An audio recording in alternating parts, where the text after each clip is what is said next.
சாண்ட்ரோட eviction எப்படி பாக்குறீங்க? நல்லா தான் இருந்துச்சு. நல்லா தான் இருந்துச்சு. எனக்கு சாண்ட்ரா பிடிக்காது, அதனால நல்லா தான் இருந்துச்சு. எனக்கு ஆல்மோஸ்ட் அந்த பிக் பாஸை தாண்டி கம்ருதீன் போனதுல தான் வந்து ரொம்ப ஃபீல் ஆயிட்டேன் நான் ரொம்ப. எப்படி பார்க்குறேன்னா ஓகே தான், அவங்க அதுக்கு ஒர்த்து தான்ற மாதிரி எனக்கு ஃபீல் ஆச்சு.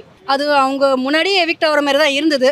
அவங்களுக்கு கொஞ்சம் என்ன சொல் ஃபேமிலி இதில் ஞாபகத்திலே நிறைய விட்டுட்டாங்க, அவங்க ஜோன்ட் அவுட் ஆகிட்டாங்க. ஸோ அவங்க எப்போ போக வேண்டியது தான். ரொம்ப ஹாப்பியாக இருந்தது. பிகாஸ் வந்து ஒரு பர்சன் எப்போவுமே வந்து ஒரு எமோஷ்னல் ட்ராமாவை க்ரியேட் பண்ணி இருந்துட்டு அந்த வீட்டில் இருந்துட்டு இப்போ அவங்க வெளியே போனதுக்கப்புறமா ஹாப்பி தான். பட் இது வரைக்கும் வந்ததே அன்டிசர்விங் தான் நான் சொல்வேன்.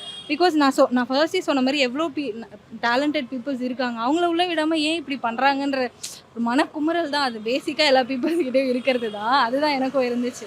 பிகாஸ் நானும் வந்து இப்போ நான் டான்ஸ் ஆடுவேன், விஜே அண்ட் வந்து ஐ ஆட் மல்டி டேலண்டட் சொல்லி மென்ஷன் பண்ணணும்னு கிடையாது. பட் எந்த மாதிரி ஒரு கேர்ள் வந்து உள்ளே போனாங்கன்னா எனக்கும் ஹாப்பியாக இருக்கும். அதான் ப்ரோமோட் பண்ணிட்டீங்களே.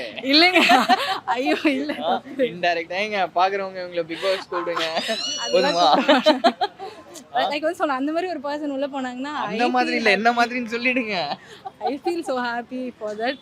ஸோ அதுதான் டிசர்விங்காக யாரும் இல்லைன்ட்டு தான் நான் சொல்லுவேன். டான் பிக்சர்ஸ் ஆகாஷ் பாஸ்கரன் தயாரிப்பில் சிவகார்த்திகேயன், ரவி மோகன், அதர்வா நடிப்பில் பராசக்தி வெற்றி நடை போடுகிறது.